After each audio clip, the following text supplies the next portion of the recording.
संत मोनिका को कैथोलिक धर्म में उनके उत्कृष्ट ईसाई गुणों, विशेष रूप से अपने पति के व्यभिचार से हुई पीड़ा और अपने पुत्र हिप्पो के अगस्टीन के सुधार के लिए समर्पित उनके प्रार्थनापूर्ण जीवन के लिए याद और सम्मान दिया जाता है।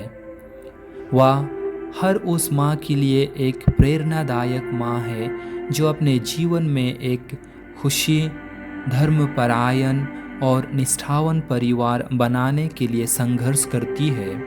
मोनिका एक उत्तरी अफ्रीकी ईसाई संत थी जिनका जन्म अल्जीरिया के तागस्ते में लगभग वर्ष 332 में एक ईसाई परिवार में हुआ था। उस काल में रोमन साम्राज्य का शासन था और ईसाई धर्म अभी भी नया था और इसका अधिक प्रचलन नहीं था। उनके बचपन के बारे में बहुत कुछ दर्ज नहीं है, लेकिन यह स्पष्ट है कि मोनिका धर्मपरायण थी। संभवतः उन्होंने पढ़ना सीखने से पहले ही प्रार्थनाएं सीख ली थी, लेकिन उसका जीवन उसके बाद कठिनाइयों और दुखों से भरा रहा। कम उम्र में ही उनका विवाह पैट्रिसियस से हो गया, जो एक बुतपरस्त और बुजुर्ग व्यक्ति थे और जिनकी दयालुता के बारे में कोई खास जानकारी नहीं थी। वह गुस्सैल और धोखेबाज स्वभाव के थे और घर को युद्ध के मैदान जैसा बना देते थे। इसके अलावा अपनी सास के साथ रहना भी बहुत मुश्किल था। मोनिका के दान, कर्म और प्रार्थना की आदतें पैट्रिसियस को परेशान करती थी, लेकिन फिर भी ऐसा कहा जाता है कि वह हमेशा उसका सम्मान करते थे। मोनिका के 3 बच्चे थे, 2 बेटे अगस्टीन और नेविगियस और एक बेटी पेरपेतुआ। उनके लिए बपतिस्मा न दिला पाने के कारण और अगस्टीन के बीमार पड़ने पर उसे बहुत दुख हुआ। इस दुख में उसने पैट्रिसियस से अगस्टीन को बपतिस्मा देने की अनुमति मांगी। वह मान गया, लेकिन जब अगस्टीन ठीक हो गया तो उसने अपनी सहमति वापस ले ली। हालांकि मोनिका अगस्टीन के स्वास्थ्य में सुधार देखकर शांति में थी, लेकिन उसके आलस्य और दुर्व्यवहार के स्वभाव को देखकर वह चिंतित भी थी। अंततः उसे मदरोस के स्कूल में भेजा गया और कर्थेज में भाषा कला की शिक्षा दी गई। जब अगस्टीन 17 वर्ष का हुआ तो बपतिस्मा लेने के बाद पैट्रिसियस की मृत्यु हो गई। उसकी धर्मपरायणता के कारण उसकी सास ने भी ईसाई धर्म अपना लिया।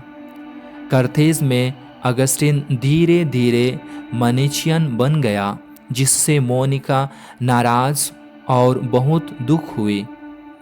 वह एक स्थानीय बिशप के पास गई, जिन्होंने उसे इन शब्दों से सांत्वना दी, उन आंसुओं से उत्पन्न संतान कभी नष्ट नहीं होगी।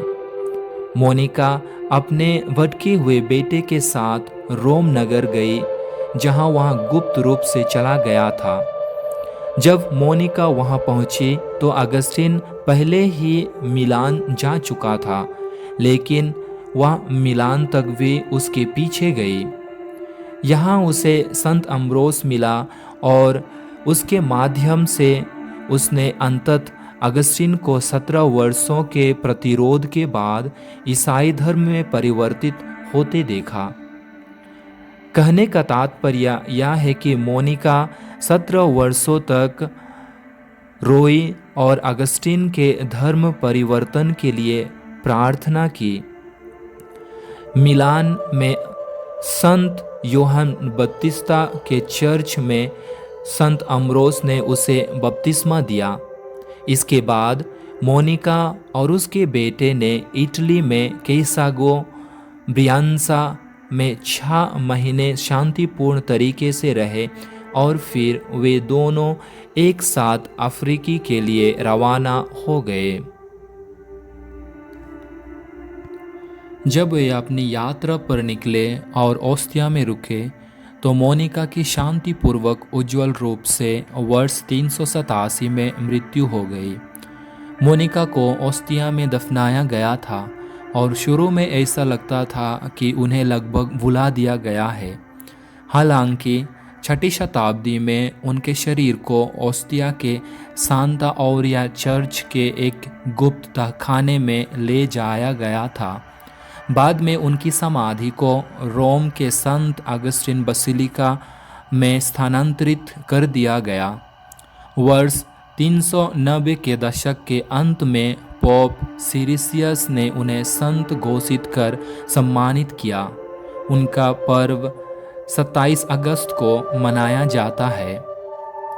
उनके पुत्र संत अगस्तीन, जो बाद में बिशप और चर्च के डॉक्टर बने, उन्हें हमेशा याद करते थे और अपनी एक पुस्तक में उन्होंने लिखा, वह अपने बच्चों की मृत्यु पर अधिकांश माताओं से भी अधिक रोई। उन्हें माताओं, दुर्व्यवहार पीड़ितों, पत्नियों, शराबियों और विधवाओं की संरक्षक संत के रूप में जाना जाता है।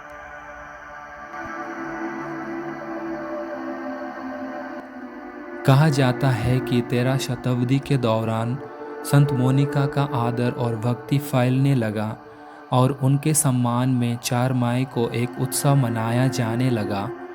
बाद में संत मोनिका की मध्यस्थता द्वारा कई चमत्कार हुए और उनका आदर और भक्ति निश्चित रूप से स्थापित हो गया। संत मोनिका, जो रात भर रोती रही, जिन्होंने पूरे विश्वास में अपने प्रार्थना की मिसाल बनी, जिन्होंने तब विश्वास किया जब विश्वास करना असंभव लग रहा था, हमारे लिए मध्यस्थता करे और हमारे साथ ईश्वर से प्रार्थना करे।